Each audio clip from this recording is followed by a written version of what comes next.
কোথা থেকে গাড়ি এসছে আপনাদের কাছে তো আমরা খবরটা দিয়েছিলাম।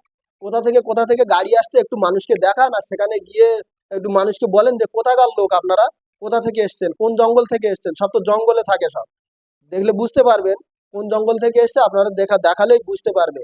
এখানে আমাদেরকে ভাঙড়ের লোককে লাঠিপেটা করে নাটক করে আর সোনপুরে বলছে আমরা ওয়াহাবের বিরুদ্ধে কিছু পাঁচ আঠা টিএমজির চটি চাটা মাল 200 টাকা 500 টাকা বিক্রি হওয়া, গোবর খাওয়া, গরুর মুত খাওয়া মাল সব মিশে আছে তো ওর মধ্যে সব মিশে আছে। ওরা আমাদেরকে বলছে দিল্লি গিয়ে আন্দোলন করো।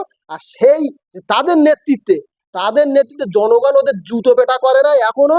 ওদের ভাগ্যে ভালো, ওদেরকে ওই খুব তাড়াতাড়ি ওই শ্রীলঙ্কায় যেমন নেতাদের মন্ত্রীদের রাতারাতির ভিতরে রাস্তায় প্যান্ট খুলে জামা কাপড় খুলে যেরকম তাড়া করছিল, বাংলাদেশে যেমন তাড়া করছিল, ওদের অবস্থা খুব তাড়াতাড়ি সময়ের অপেক্ষা। তোদের অবস্থা ঠিক জনগণ ওই রকম করবে। তোদের এবেলা একরকম কথা আর ওবেলা একরকম কথা, তোদের যোগ্য জবাব মানুষ ঠিক সময়ে দিয়ে দেবে। তোরা রেডি হয়ে থাক। শিয়ালদা থেকে ধর্মতলা মিছিল, সেই মিছিলে ভাঙড় থেকে লোক যেতে পারবে না, আর সব জায়গা থেকে লোক যেতে পারবে। কারণ আমাদের কাছে খবর আসলো সকাল 10টার দিকে, আমাদের কেন্দ্র অফিস থেকে আমাদের ভাইজানের তরফ থেকে খবর আসলো যে তোমরা শিয়ালদায় এসো না, তোমরা পরে আসবে কিংবা হয়তো আসা হবে না, এরকম একটা বার্তা আমরা পেলাম। আমরা বললাম কেন আমরা যেতে পারবো না। তারপরে বললো যে তোমরা ওখান থেকে, মানে আমি একটা পারমিশন নিয়েছি যে তোমরা একটা মিটিং সোনপুর বাজার সবজি বাজারে করো। কথা হচ্ছে, আমরা বলি হয়তো যে হয়তো মিছিলটা ক্যান্সেল হয়ে গেছে, তার জন্য হয়তো মনে করি যে পুরো হয়তো মিছিলটা ক্যান্সেল হয়ে গেছে। তারপরে দেখলাম না, মিছিল ঠিকই বজায় আছে। আমরা ভাঙড়ের মানুষ সেখানে যেতে পারবো না, আর সব জায়গায় মানুষ যেতে পারবে। পুলিশ প্রশাসন আর এই শাসক দল এমন ভাবে মানে প্ল্যান করে আমাদের ভাঙড়ের মানুষকে সেখানে যেতে দেবে না। কারণ হচ্ছে ভাঙড় হচ্ছে আইএসএফ এর শক্ত ঘাঁটি, ভাঙড় হচ্ছে নওশাদ সিদ্দিক ভাইজানের পাগল, ভাঙড়ের মাটি নওশাদ সিদ্দিকী ভাইজানের মাটি, আইএসএফ এর মাটি। তার জন্য যাতে আইএসএফ শক্তিশালী না হয়, তার জন্য ভাঙড় থেকে শিয়ালদায় যেতে পারবে না। এর জন্য আমাদের আহ, ভজেরহাট ভজেরহাট বৈরামপুরে ওখানে অন্তত 500-700 পুলিশ সেখানে আমাদের ছেলেদেরকে আটকে দিল। তারা নিরস্ত্র নিরীহ মানুষ, সাধারণ জনগণ। তারপরে এদিকে সিস লাইনে অন্তত 1,500 পুলিশ আমাদের ছেলেদেরকে আটকে দিল। আমাদের ছেলেরা বলল শুধু সেখানে তো আইএসএফ এর ছেলে না, এরা তো ঝান্ডা ছাড়াই গিয়েছে। যে ডাকবে এরা বলছে, সেখানে বলছে আপনাদের মিডিয়ার মাধ্যমে আমরা দেখেছি পরে, তারা বলছে যে যদি টিএমসিও ডাকে, দিদিও ডাকে, তাহলে আমরা আমরা যাব সেখানে। কিন্তু এই আন্দোলনে আমরা যেতে পারবো না কেন বলে সেখানে ঝামেলা করে মারপিট করে সেই জনগণের উপরে লাঠি চার্জ করে, পুলিশ এমন নির্ভীক ভাবে লাঠি চার্জ করেছে যেন মনে হচ্ছে মানে একদম কোন একটা রাগ মেটাচ্ছে আমাদের উপরে।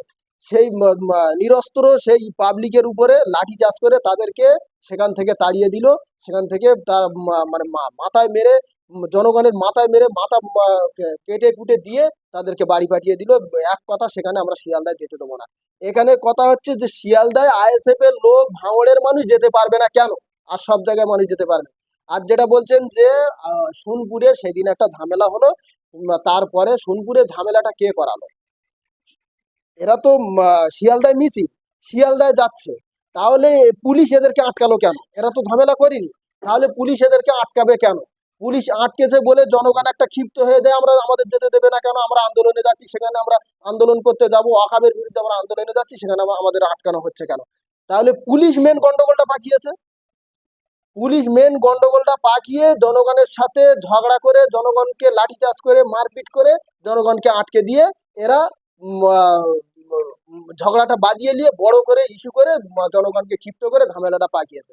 সোনপুরে ভিডিও ফুটেজ, একাধিক ফুটেজ আমাদের কাছে চিহ্নিত করে দিতে পারবো। টিএমসির গুন্ডা বাহিনী সেখানে ঢুকে গিয়ে পুলিশের উপরে ইট পাটকেল ছুঁড়ে ঝামেলাটা করে দিয়ে জনগণে আমাদের শান্তিপূর্ণ মিছিলটা সেখানে আটকে দিয়ে সেই মিছিলটা বানচাল করে দিয়েছে। আমরা নেতৃত্ব লোক, আমরা সেখানে পৌঁছানোর আগে, আমি তো পৌঁছতেই পারিনি, পৌঁছানোর আগে সেখানে ঝামেলা, সেখানে মারপিট শুরু হয়ে গিয়েছে। তাহলে এর থেকে পরিষ্কার বোঝা যাচ্ছে যে এটা পরিকল্পিতভাবে গুন্ডামু করে এই ভাঙড়ের মানুষকে নওশাদ সিদ্দিকী আন্দোলন করতে দেবে না বলে এই প্ল্যানটা করেছে। তবে আরেকটা তথ্য দেই, সোনপুরে মারপিটের ভিডিও আমরা পাইনি, আমরা দেখতে পাইনি, চলে গেছে সওগাত মোল্লার কাছে। সোনপুরে মারপিটের ভিডিও সওগাত মোল্লা নিয়ে মিডিয়াকে দেখাচ্ছে, এই দেখেন কারা মারপিট করেছে। তাহলে যদি সেখানে টিএমসির লোক যদি না থাকবে, টিএমসির গুন্ডা বাহিনী যদি মারপিটটা করাবে, পুলিশ প্রশাসনের কাছে প্রশ্ন আছে যে ওই ভিডিওটা শওকত মোল্লার কাছে কে পাঠালো। যদি তাদের লোক এখানে যদি না থাকে, ওই ভিডিওটা ওখানে কে পাঠালো সেই খোঁজটা আপনারা নেন। আপনারা দুধ কা দুধ পানি কা পানি হয়ে যাবে, কে দোষী আপনারা ঠিক খুঁজে পেয়ে যাবেন। শুধু মানুষ নামে ঘুরে বেড়ায় আর গুন্ডা নামে পরিচিত। ওদের লাখ লজ্জা কিছু নেই। আমরা শাসক দল, আমরা যেটা বলবো সেটাই ঠিক। আর বাংলার মানুষ, বাংলার জনগণ সব বোকা, ওরা যেটা বলবে সেটাই ঠিক। আমাদের বাংলার অভিভাবক মুখ্যমন্ত্রী, আমাদের সবার মুখ্যমন্ত্রী, তিনিও বলছেন দিল্লি গিয়ে আন্দোলন আন্দোলন করতে হবে। একটা মন্ত্রী তিনিও বলছেন দিল্লি গিয়ে আন্দোলন করতে হবে, এই গুন্ডাটাও বলছে দিল্লি গিয়ে আন্দোলন করতে হবে। তাহলে এখানে প্রশ্ন যে আমরা জনগণ দিল্লি গিয়ে আন্দোলন করব, পশ্চিম বাংলার মানুষের ভোট নিয়ে তোমরা নেতা হয়েছো, আর বাংলার মানুষ যখন বিপদে পড়ে যাচ্ছে তখন আন্দোলনটা দিল্লি গিয়ে করবে। এটা পাগলামু কথা ছাড়া আর কিছু না। আর মানুষের বিচার করবে। তারপরে সোনপুরে যে একটা মিটিং ওরা করেছে, মিটিং যে করছে, সেই মিটিংয়ে ডিজে গান চালিয়ে ওয়াকাফ বিলের বিরুদ্ধে মিটিং করছে। আমরা দিল্লি গিয়ে মিটিং করবো আর ওরা বাংলায় মিটিং করবে। এটা কেমন পাগলামু কথাবার্তা। মানুষের বিচার করবে। মানুষ আগামী দিন 2026 আসছে, গণতান্ত্রিক ভাবে সংবিধান মেনে, আইন মেনে ওদেরকে যোগ্য জবাব দিয়ে এই বাংলা থেকে বিতাড়িত করে দেখিয়ে দেবে। ওটা সব ওদের সাজানো নাটক। আপনারা দেখবেন, আমরা দেখেছি, ওই ক্যামেরায় দেখেছি যে পার্টি অফিসের ভিতরে এক জায়গায় একটু কাগজ টাগজ পুড়িয়ে, মানে ওই মনে হয় সব তো গাঁজাখোর মদখোর সব তো ওদের সাথে থাকে।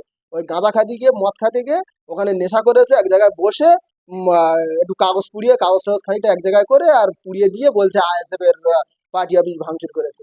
এই সোনপুরে ঝামেলাটায় একাধিক নিরীহ ছেলে, শান্তপ্রিয় ছেলের নামে কেস করছে। সব বাড়ি থাকতে পারছে না কেউ, আর ওদের পার্টি অফিস আইএসএফের ছেলেরা পুড়িয়ে দিচ্ছে। মানুষ তো পাগল হয়ে গেছে, ওদের পার্টি অফিস আমরা পুড়িয়ে দিচ্ছি। আমাদের কি জ্বালা পড়েছে, ওদের পার্টি অফিস পুড়িয়ে দেবো। একদম পুরো সাজানো নাটক, পরিকল্পিত ভাবে ওই পার্টি অফিস পুড়িয়ে দিয়ে আইএসএফ এর নামে ধরে দিচ্ছে। এটাই তো বোঝার কথা। আমরা তো বারবার বলেছি এদের ওয়াকাব নিয়ে কোনো মাথা ব্যথা নেই। কারণ হচ্ছে ওয়াকাব নিয়ে মাথা ব্যথা নেই এই কারণে, রাজ্য সরকারের একাধিক নেতা মন্ত্রী ও আমাদের ওয়াকাফ সম্পত্তির উপরে বিল্ডিং বালাখানা দখল করে বসে আছে রাজ্য সরকার। আমাদের কাছে প্রমাণ আছে, তার প্রমাণ আমরা আমরা আপনাদেরকে দিয়ে দেবো। তারপরে আরেকটা তথ্য বলি, যে যে বিলটা নিয়ে কেন্দ্র সরকারের যে বিলটা নিয়ে আমরা এখন আন্দোলন করছি, রাস্তায় মাঠে ঘাটে মিটিং করছি, মুসলমান সমাজ মিটিং করছে, আজকে সেই বিলটা এই মমতা সরকার, এই টিএমসি সরকার 2024 সালে অলরেডি পাশ করে রেখেছে। আমরা এখন বলছি যে আমাদের মসজিদ কমিটির ভিতরে, আমাদের মাদ্রাসার কমিটির ভিতরে, মুসলমানদের ওয়াকাফ প্রপার্টির কমিটির ভিতরে অন্য ধর্মের মানুষ কেন আসবে? কেন্দ্র সরকার এই বিলটা কেন, এই আইনটা কেন চালু করছে? এর প্রতিবাদ আমরা চাই, এই বিলটা বাতিল করতে চাই। অলরেডি জনগণ, আপনারা শোনেন আর একটু জানার চেষ্টা করেন। আমরা আমাদেরকে শত্রু ভাববেন না। আমরা আপনাদেরকে জানাতে চাইছি, অনেক খেটে খাওয়া মানুষ, অনেক মাঠে কাজ করা মানুষ, গরিব মানুষ, তারা হয়তো সব খবরটা রাখে না, সবটা হয়তো জানে না। আপনারা একটু জানার চেষ্টা করেন। এই রাজ্য সরকার আমাদের ইফতার মাহফিলে আসে, দুয়া করে, মাথায় ঘোমটা দিয়ে চাচি সেজে আসে। চাচি, আমি তোমাদের দরদি চলে এসেছি, চাচি চলে এসেছি। চাচি এসে, ওই চাচি তোমাদের 2024-এ পশ্চিম বাংলার ওয়াকাফ সম্পত্তির ভিতরে দুটো বেধর্মী লোক সেই কমিটির ভিতরে অলরেডি ঢুকিয়ে দিয়েছে। অলরেডি 2024-এ ঢুকিয়ে দিয়েছে। এখন কেন্দ্র সরকারের বিরুদ্ধে আমরা আন্দোলন করছি। তাহলে আপনারা বোঝেন, আমাদের ইফতার মজলিসে এসে ইফতার খাচ্ছে, ইফতার না করে কত বেঈমান, মুনাফিক, হাফ প্যান্ট পরা বেরোজাদার এসে ইফতার মজলিসে এসে ইফতার খাচ্ছে, আর এসে ঈদগায় গিয়ে ঈদগায় সেখানে রেড রোডে নামাজ হচ্ছে, বলছে যে আমি মুসলমানদের সঙ্গে আছি। চাচি ঘোমটা দিয়ে এসে বলছে আমি তো মুসলমানদের সঙ্গে আছি। মুসলমান যখন বিপদে পড়ে গেছে, আজকে বাংলার মানুষ যখন বিপদে পড়ে গেছে, আমাদেরকে বলছে দিল্লি গিয়ে আন্দোলন করো। 2026-এ এরা ভোট চাইতে আসলে এদেরকে যোগ্য জবাব দিয়ে, এদেরকে গ্রাম থেকে, এলাকা থেকে বিতাড়িত করে বলবে যে দিল্লি গিয়ে ভোট চাও। আমরা তোমরা দিল্লি গিয়ে আন্দোলন করতে বলেছো, দিল্লি গিয়ে তোমরা ভোটটা চাও। এই কথাটা আপনারা ব্রেনটে রাখবেন। মেন তো আমরা ভুলে যাই, ভুলে গেলে হবে না। এখন আমাদের সচেতন হতে হবে, সমাজ সচেতন হতে হবে। এই সমাজ গড়ার লক্ষ্যে আমরা যদি, বিশেষ করে যুব সমাজ যদি আগিয়ে না আসি, এরা আমাদের শেষ করে ফেলবে। এরা কোন দিকে নিয়ে যাচ্ছে আপনারা একটু ব্রেন ঠান্ডা করে, আবেগে ভাসবেন না, ব্রেন ঠান্ডা করে একটু ভেবে দেখেন। আমি আইএসএফ করি, আপনি টিএমসি করেন, যাই করতে পারেন, কিন্তু এখন যে মুসলমানদের ওয়াকাফ সম্পত্তির উপরে যে আঘাত আনা হয়েছে, এর বিরুদ্ধে আপনারা গর্জে ওঠেন, এর বিরুদ্ধে আপনারা একজোট হন। এই রাজ্য সরকার অলরেডি ওয়াকফ বোর্ডের ভিতরে দুটো বেধর্মী লোক, আমরা যার বিরুদ্ধে আন্দোলন করছি 2024 সালে, এই রাজ্য সরকার সেখানে ঢুকিয়ে রেখেছে দুটো বেধর্মী লোক।